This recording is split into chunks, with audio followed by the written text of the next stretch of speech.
रीना हमेशा से एक अमीर परिवार की बेटी रही थी। महंगी कार में ऑफिस आती, महंगे ब्रांड्स के कपड़े पहनती और हर किसी को अपने पैसों और ओहदे से नीचा दिखाने की आदत थी। कंपनी में वह मैनेजर के पद पर थी और बाकी सभी कर्मचारियों को वह एक आदेश की तरह ट्रीट करती थी।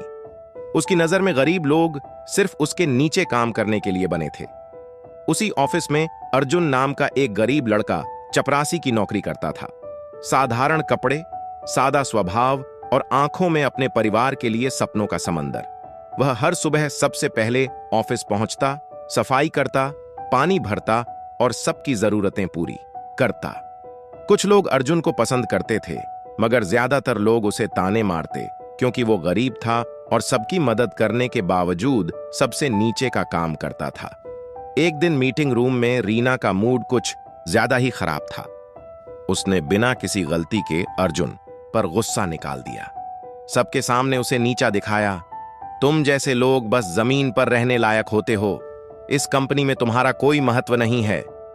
अर्जुन ने सिर झुका लिया, कुछ नहीं बोला। उसके चेहरे पर दर्द था, मगर आंखों में एक अजीब सी मजबूती भी। दिन बीतते गए। रीना अपनी घमंडी दुनिया में मग्न थी और अर्जुन अपनी मेहनत में। लेकिन किस्मत को कुछ और ही मंजूर था। कंपनी में एक बहुत बड़ा प्रोजेक्ट आया। करोड़ों का मामला था। रीना को उसकी जिम्मेदारी दी गई क्योंकि वो सबसे टैलेंटेड मानी जाती थी।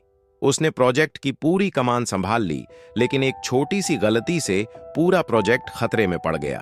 किसी को समझ नहीं आ रहा था कि समस्या कहां है। तभी अर्जुन ने कुछ देर तक कंप्यूटर स्क्रीन को देखा। वह पढ़ा लिखा तो ज्यादा नहीं था, लेकिन उसने रातों में मेहनत कर करके कुछ बेसिक टेक्निकल चीजें सीख रखी थीं। उसने हिम्मत करके रीना से कहा, मैडम, अगर आप इजाजत दें तो शायद मैं कुछ कोशिश कर सकता हूं। रीना ने पहले तो हंसते हुए उसे अनदेखा किया, लेकिन फिर मजबूरी में हामी भर दी। कुछ ही मिनटों में अर्जुन ने वो गलती पकड़ ली जो रीना और पूरी टीम कई घंटों में नहीं कर पाई थी। प्रोजेक्ट बच गया। कंपनी के सभी लोग तालियां बजा रहे थे। बॉस ने अर्जुन की सराहना की और रीना को एहसास हुआ कि जिस लड़के को उसने नीचा समझा था, वही उसकी सबसे बड़ी मदद कर गया। उस रात रीना को नींद नहीं आई। उसे याद आया जब उसने अर्जुन को सबके सामने अपमानित किया था। वो पहली बार अपने व्यवहार पर शर्मिंदा हुई। अगले दिन उसने अर्जुन से माफी मांगी। अर्जुन ने मुस्कुराते हुए कहा, मैंने कुछ गलत नहीं माना मैडम, मैंने तो बस अपना काम किया। ये सुनकर रीना की आंखों में आंसू आ गए। धीरे धीरे दोनों के बीच बातें होने लगीं। रीना अर्जुन की सादगी और इज्जत करने के स्वभाव से प्रभावित हुई। उसे एहसास हुआ कि असली अमीरी पैसों में नहीं, इंसानियत में होती है। ऑफिस के बाद दोनों साथ में बैठकर बातें करते, चाय पीते और एक दूसरे की जिंदगी को समझने लगे। अर्जुन ने उसे वो सिखाया जो महंगी किताबें और बड़ी बड़ी डिग्रियां नहीं सिखा पाईं, सम्मान। एक दिन कंपनी के बॉस ने अर्जुन को उसकी काबिलियत के लिए प्रमोशन दे दिया।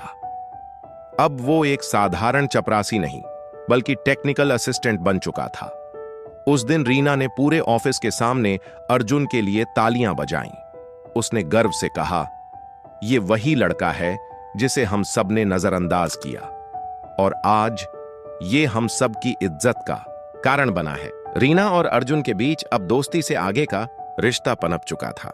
रीना ने खुद से वादा किया कि अब वो किसी को उसके हालात देखकर जज नहीं करेगी, और अर्जुन, उसने भी खुद को कभी छोटा नहीं समझा। उसने अपनी मेहनत और सच्चे दिल से वो जगह बना ली जो हर किसी का सपना होता है। आज दोनों एक साथ हैं। एक अमीर घमंडी लड़की जिसने इंसानियत सीखी और एक गरीब लड़का जिसने बिना कुछ कहे सबका दिल जीत लिया। उनकी कहानी इस बात का सबूत है कि अमीरी या गरीबी प्यार का मापदंड नहीं होती। दिल की सच्चाई ही सबसे बड़ी दौलत होती है। इस कहानी में एक सबक छुपा है, कभी किसी को उसकी मजबूरी या गरीबी के आधार पर नीचा मत समझो। जिंदगी पल में पलट जाती है। इंसान की असली ताकत उसके दिल और हिम्मत में होती है, न कि उसके कपड़ों या ओहदे में।